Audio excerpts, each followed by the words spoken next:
Hello friends, welcome to my channel. Friends, अगर आपको भी दिख रहे हैं ये 10 लक्षण तो समझ जाना चाहिए कि आपको ब्लड में इन्फेक्शन हो गया है। चलिए बात कर लेते हैं कौन से हैं वो लक्षण, किस तरीके से आप पहचान सकते हैं कि आपको ब्लड में इन्फेक्शन हो गया है। कई बार तो किसी बड़ी बीमारी के बारे में बहुत बाद में पता चलता है और ऐसी बीमारी हो जाती है कि जब पता चलता है उसकी स्टेज वो होती है कि वो ठीक होने के लायक बचता ही नहीं। फ्रेंड्स, भारत में हर साल 10 लाख लोगों की मौत इसी वजह से हो जाती है कि उन्हें एक ऐसी बीमारी हो जाती है जो खून में इन्फेक्शन मिल जाता है उससे। तो इस बीमारी के लक्षण शरीर में पहले से ही दिखने लगते हैं, स्टेजेस पे दिखते हैं, जैसे सेप्सिस, सीवियर सेप्सिस और सेप्टिक शॉक। जितनी जल्दी इसके लक्षण आपको समझ में आ जाते हैं उतनी ही जल्दी आप ठीक हो सकते हैं। फ्रेंड्स, ध्यान से सुनिएगा इस वीडियो को, बहुत ही इम्पोर्टेंट वीडियो है, स्किप नहीं करना। फ्रेंड्स, आधा अधूरा ज्ञान हमेशा खतरनाक होता है, इसलिए पूरा ही देखिएगा।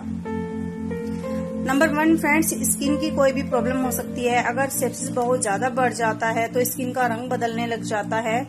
अगर कम है तो भी स्किन पर रेड चकत्ते से पड़ जाते हैं और दाने होने लग जाते हैं, उनमें खुजलियां भी शुरू हो जाती हैं। ज्यादातर ये जोड़ों में होता है, हाथ पैर के। ओके फ्रेंड्स, जैसे हार्ट बीट बढ़ना, लगातार दिल की जो धड़कन है, हार्ट बीट है, वो लगातार तेज या एकदम से कम हो जाती है, मतलब फ्लक्चुएट होती है।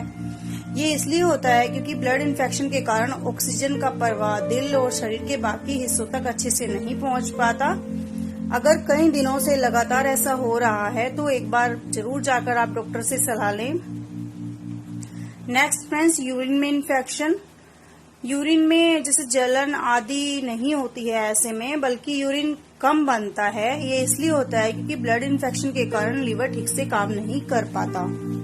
ओके फ्रेंड्स, नेक्स्ट फ्रेंड्स, चिड़चिड़ाहट सी हो जाती है। ब्लड सर्कुलेशन अगर ठीक से नहीं होता है कि चिड़चिड़ाहट जैसे एंजाइटी सी वैसे भी कई बार हो जाती है। जरूरी नहीं है इसका यही रीजन हो, लेकिन फिर भी अगर सारे लक्षणों के साथ आपको चिड़चिड़ाहट भी हो रही है तो एक बार आपको जरूर चेकअप कराना चाहिए डॉक्टर के पास जाकर।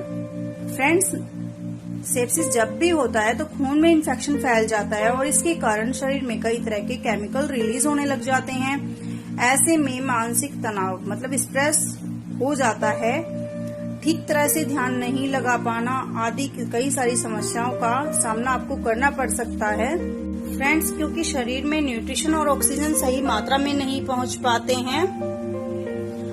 नेक्स्ट फ्रेंड, चक्कर आना। क्योंकि दिमाग में ठीक से ऑक्सीजन पहुंच नहीं पाता तो अक्सर किसी भी कारण से चक्कर आना आम हो सकता है। लेकिन नींद न आने की बीमारी होना भी बहुत आम है और कई बार इसकी वजह से भी ये हो सकता है। और जैसे बढ़ी हुई नब्ज, सिर्फ दिल की धड़कन ही नहीं, नब्ज भी काफी बढ़ जाती है, साथ ही बीपी भी ऊपर नीचे मतलब फ्लक्चुएट होने लग जाता है। नेक्स्ट फ्रेंड्स, उल्टी और घबराहट जैसा होना। अगर खून में कोई भी समस्या हो रही है, इन्फेक्शन हो रहा है, तो आसानी से उल्टी और दस्त के साथ साथ घबराहट भी हो जाती है। और एक आध बार तो आम बात है, एक आध बार तो किसी को भी उल्टियां वगैरह और ये सब कुछ हो जाता है।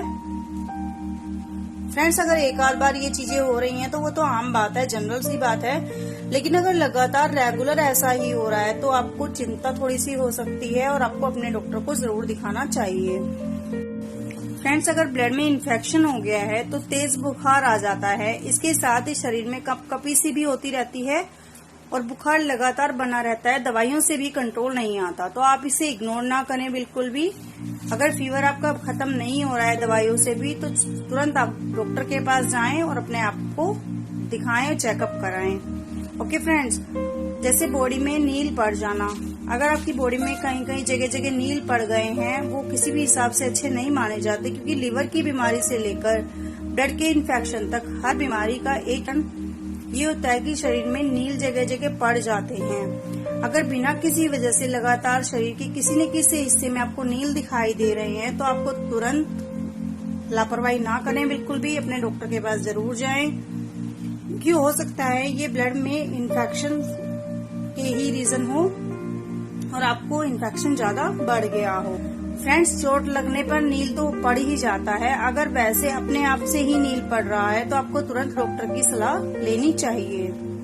चलिए फ्रेंड्स, आज की वीडियो में बस इतना ही। मिलेंगे अपने अगली वीडियो में किसी ऐसी ही जानकारी के साथ। तब तक के लिए आपका बहुत बहुत धन्यवाद फ्रेंड्स। स्वस्थ रहिए।